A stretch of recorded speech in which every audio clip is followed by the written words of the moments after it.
car trivia you didn't ask for, but you're gonna get anyway. And yes, we're on YouTube!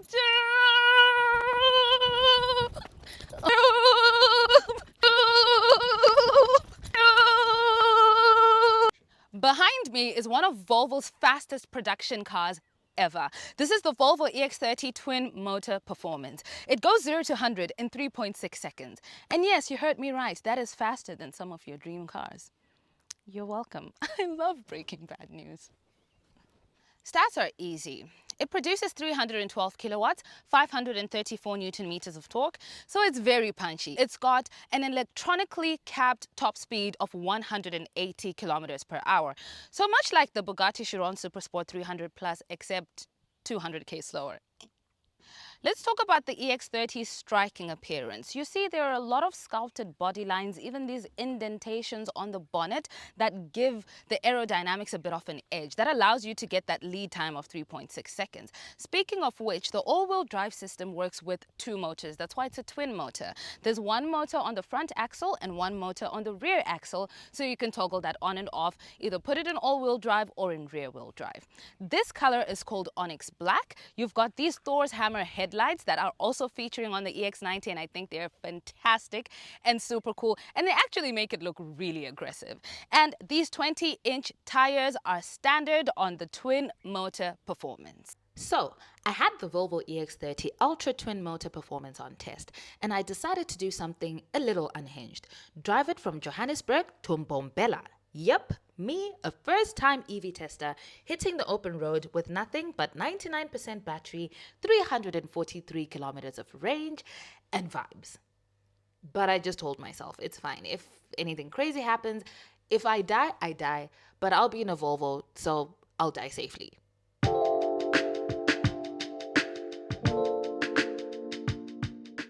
Now this was a first for me. I'd never tested an electric car before, let alone taken it on a long distance trip. But listen, I kinda like chaos, so I left Johannesburg and aimed for Alzu Petroport, about 200 k's away. Range? Cool. Battery? Check. Snacks? Obvious. LunchBar? Obvious. I got to Alzu and plot twist, charger drama. First, the card reader wasn't working. Then we had to download an app, scan codes, sign up, solve a Rubik's Cube, pray to the EV gods. It felt complicated. Even after we figured it out, the charger wasn't picking anything up. They had to restart the whole unit before we finally got it going. Came back from lunch all chilled, expecting a full battery, only to find I'd charged to 65%. Why? Because I didn't know I needed tokens. Tokens. This is the kind of thing no one warns you about in EV school. Wait, is there an EV school? Well, we hit the road again toward Mbombela, and this is where things got worse. Suddenly, traffic, like heavy. Like the N4 just said, no more movement for you guys today. Now, somewhere along this journey, specifically in this traffic jam, I got to fully appreciate Volvo's one-pedal drive. It lets you drive with just one foot, press to go, lift to slow down. Simple, elegant. Regenerative braking even kicks in to help recharge the battery. So here I am, barely moving, creeping along slower than a tortoise with a sprained ankle. One pedal drive had me operating like a pro, barely touching the brakes. And since the car wasn't moving, I did what any normal person would do. And then came the gut punch. We found out traffic had stopped because of a tragic accident. Emergency services were retrieving bodies. 5 lives were lost. Suddenly, the rain, the cold, the grey skies, it all felt heavier. My heart goes out to the families affected that day. It was a sobering reminder of just how fragile life is.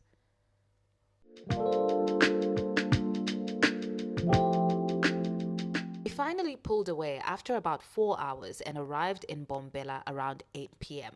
The plan was to charge before heading to my accommodation. But guess what? The charger I found wasn't even online. Thankfully, I still had about 34% left, enough to get home, so I decided to deal with it the next day.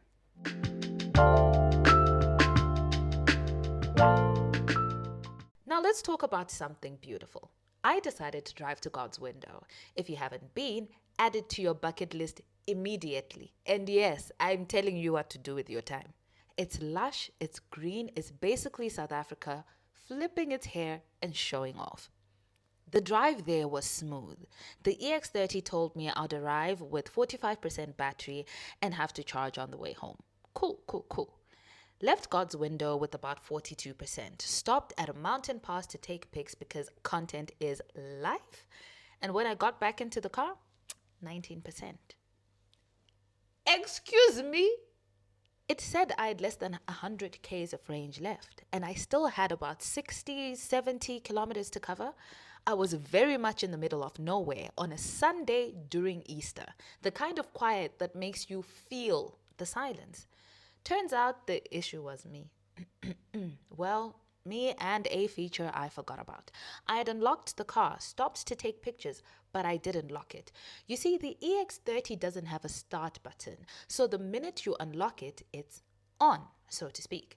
And if you don't lock it again, it's like leaving a patrol car idling. It just eats the battery, slowly, silently, like a snack.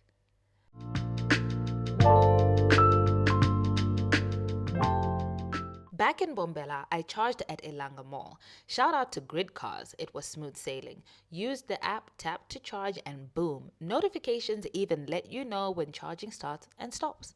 That said, this was the third charger we tried. The first one, offline. The second, an AC charger at a BMW dealership, aka charging for the next 12 years. Ilanga Mall saved the day. By the time we drove back to Joburg on Tuesday, I was cool. We didn't even fully charge the night before because we had enough range to get to Alzu, topped up there and made it back to Joburg just fine. And here's the thing. After that first trip, the range anxiety really died down. The only moment it spiked again was God's window, and that was my own fault. Now let's talk about the car itself. The Volvo EX30, oh, I love how it looks. It's sleek, sophisticated. It says, yes, I'm electric. And yes, I can still smoke you off the line. Because let's not forget, this is the Ultra Twin Motor Performance, 0 to 100 in 3.6 seconds. Engageable all-wheel drive. When you toggle it into performance mode, it switches from rear-wheel drive to all-wheel drive and takes off like a rocket. But beware, it will devour your range. Interior-wise, I've talked about this on Instagram. Check out my video on the 3 things I don't like. Mainly, no physical buttons. Everything is on the center screen. At first, it's a bit much, but you do get used to it. If that's not a deal breaker for you, it's not the end of the world. You'll adjust. And listen, I love me some good tech. The EX30 brings it. From the Android-based infotainment system to the built-in Google Assistant to its safety systems and voice controls. It's tech-forward, but it's also intuitive. But here's the catch. South Africa is not yet ready for mass EV adoption. Not because of the cars, because of the infrastructure.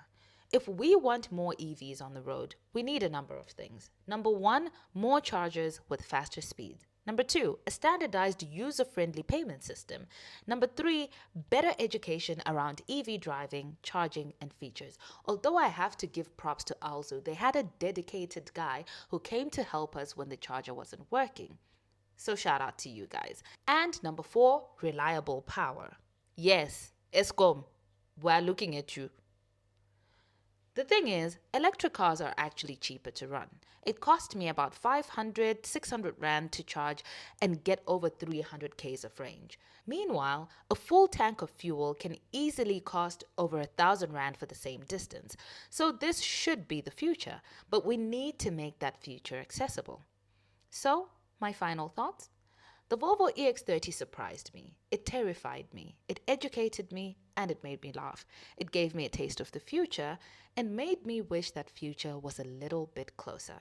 And if you're considering an EV, the EX30 is a solid, powerful, stylish place to start. And maybe make it an addition to an existing garage of cars you already have.